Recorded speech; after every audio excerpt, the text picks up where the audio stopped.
Apakah harus makan besar dulu atau nyemil terlebih dahulu? Nah, kalau yang kita sarankan idealnya ya teman-teman, kita harus tahu sih alasan kenapa teman-teman melakukan pola makan yang sedikit tapi sering itu. Setiap 2 jam atau 3 jam sekali makan. Dibuat pada saat malam harinya, kemudian dikonsumsi pada saat pagi harinya. Sebagai pengganti sarapan teman-teman. Oke, selamat pagi. Assalamualaikum warahmatullahi wabarakatuh. Salam sehat dan berkah selalu untuk kita semuanya ya teman-teman ya. Mungkin dari beberapa teman-teman yang sudah sering nyimak konten SMID atau mungkin sering ngikutin live kita ya di Facebook bertanya-tanya. Sebenarnya ketika kita memulai sarapan atau makan di pagi hari, itu idealnya kita langsung makan besar dulu ya, atau kita ngemil dulu. Nah, di sini saya akan jelaskan tentang hal tersebut ya teman-teman. Dan penjelasan kita ini sudah kita implementasikan ke teman-teman yang ikut program mentoring 30 hari tuntas asam lambung, mager, anxiety, dan psikosomatis SMID Solution. Idealnya ya teman-teman, kalau selama ini teman-teman selalu didoktrin oleh banyak orang, bahkan dari tenaga kesehatan pun akan bilang bahwa teman-teman harus makan sedikit tapi sering. Makannya boleh nasi sedikit-sedikit ya, atau yang penting perutnya nggak boleh kosong deh. Misalkan makan sehari itu bisa 6 atau 7 kali deh. Ketika makan 7 kali, yang 3-nya itu nasi, yang 4-nya tuh yang ngemil. Misalkan roti, biskuit, atau mungkin makanan-makanan yang itu aman bagi lambung. Nah, katanya kan seperti itu. Nah, cuman di SMID ini kita akan buat jadi lebih sederhana aja ya teman-teman ya. Maka kalau teman-teman ikut mentoring atau teman-teman sudah punya ini buku 5 langkah ampuh ini, di sini kita jelaskan tentang rekomendasi pola makan yang idealnya dilakukan oleh teman-teman yang memiliki masalah asam lambung dengan harapan atau dengan tujuan akhir agar masalah asam lambungnya bisa tuntas. Jadi bukan sekedar memenuhi kewajiban atau kebutuhan makannya aja ya, tapi ada tujuan selain itu, yaitu makannya itu bisa jadi pendukung. Ya, pola makannya bisa jadi pendukung untuk membereskan masalah sakit yang dihadapi oleh teman-teman. Ya, kan seperti itu.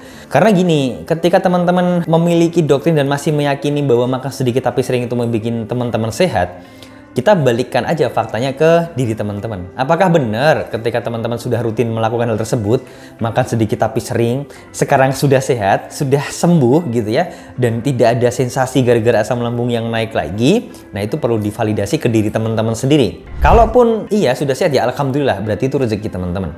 Kalaupun belum, saran saya itu diubah ya, diperbaiki ya teman-teman. Nah, cara ngubahnya gimana? Di buku 5 langkah ampuh ini sudah ada jawabannya. Atau teman-teman ikut mentoring aja, nanti akan ada penjelasan dari situ. Karena di hari pertama mentoring itu kita jelaskan tentang rekomendasi pola makan yang baik bagi teman-teman. Maka di mentoring itu kalau hari pertama teman-teman itu misalkan sebelum mentoring makannya 6-7 kali, hari pertama mentoring ketika diskusi ya, kita akan bantu teman-teman bagaimana caranya makannya bisa 2 atau 3 kali aja sehari. Dan itu aman. Tanpa teman-teman khawatir kalau telat makan nanti kambuh, kalau nanti perutnya nggak diisi nanti kambuh. Nah, tanpa ada kekhawatiran seperti itu. Karena itu butuh penjelasan yang jauh lebih detail lagi dan kita harus tahu sih alasan kenapa teman-teman melakukan pola makan yang sedikit tapi sering itu. Setiap 2 jam atau 3 jam sekali makan. Nah, itu kenapa? Nah, kita perlu bereskan itu. Kalau di mentoring, di diskusi hari pertama itu kita bantu teman-teman untuk membereskan hal tersebut. Biar pola makannya itu bisa normal lagi. Kayak orang normal pada umumnya juga gitu. Nah, sekarang apakah harus makan besar dulu atau nyemil terlebih dahulu? Nah, kalau yang kita sarankan idealnya ya teman-teman, malam harinya teman-teman itu kan kita sarankan untuk buat air nabis kurma ya. Jadi kurma yang direndam kayak infus water gitu, dibuat pada saat malam harinya, kemudian dikonsumsi pada saat pagi harinya. Sebagai pengganti sarapan teman-teman. Kenapa itu harus dilakukan? Agar nanti mengurangi beban teman-teman ketika harus makan berat atau makan nasi.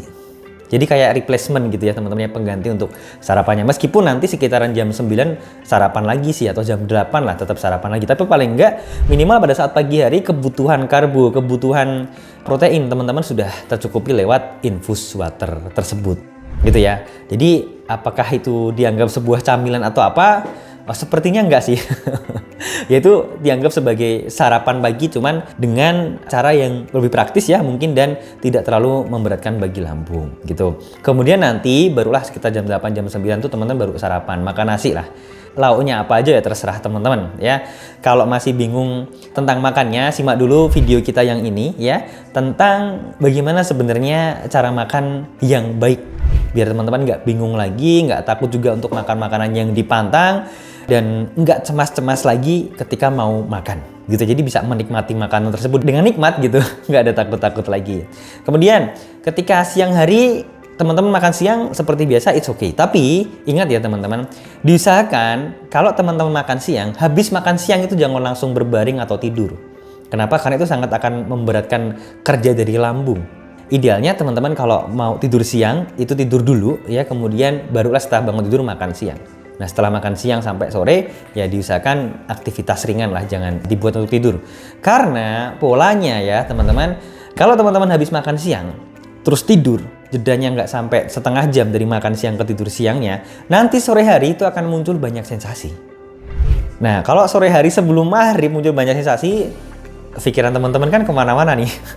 Diguna-guna siapa nih? Apalagi nih kirimannya gitu kan.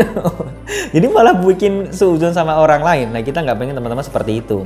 Nah kenapa kok muncul sensasinya itu pada saat sore hari? Karena sensasi muncul setelah teman-teman bangun tidur.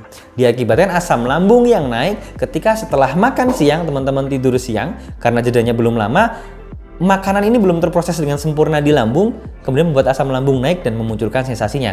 Nah, sensasinya datangnya pada saat sore hari sebelum maghrib itu, teman-teman. Jadi apakah sensasi yang datang pada saat maghrib itu secara ilmiahnya itu bisa dibuktikan? Ya seperti itu penjelasannya sebenarnya. Nah, artinya mau makan besar mau makan kecil semua kembali ke kondisi yang dialami oleh teman-teman, ya. Pilihan teman-teman. Tapi kalau pengen lebih detail ya silakan praktekkan buku 5 langkah ampuh ini gitu ya, ataupun teman-teman bisa ikut mentoring juga biar nanti pola makannya bisa diperbaiki lagi. Karena di mentoring itu kita nggak cuma memperbaiki pola makan juga teman-teman, tapi juga memperbaiki pola hidup dan juga pola pikir. Tapi di hari yang pertama, di diskusi pertama itu kita perbaiki dulu pola makan sama pola hidupnya, termasuk pola tidurnya. Nah ini kita semuanya benerin, insya Allah sih nanti akan aman bagi teman-teman, terus kemudian juga nggak akan membuat teman-teman bingung lagi soal makanan.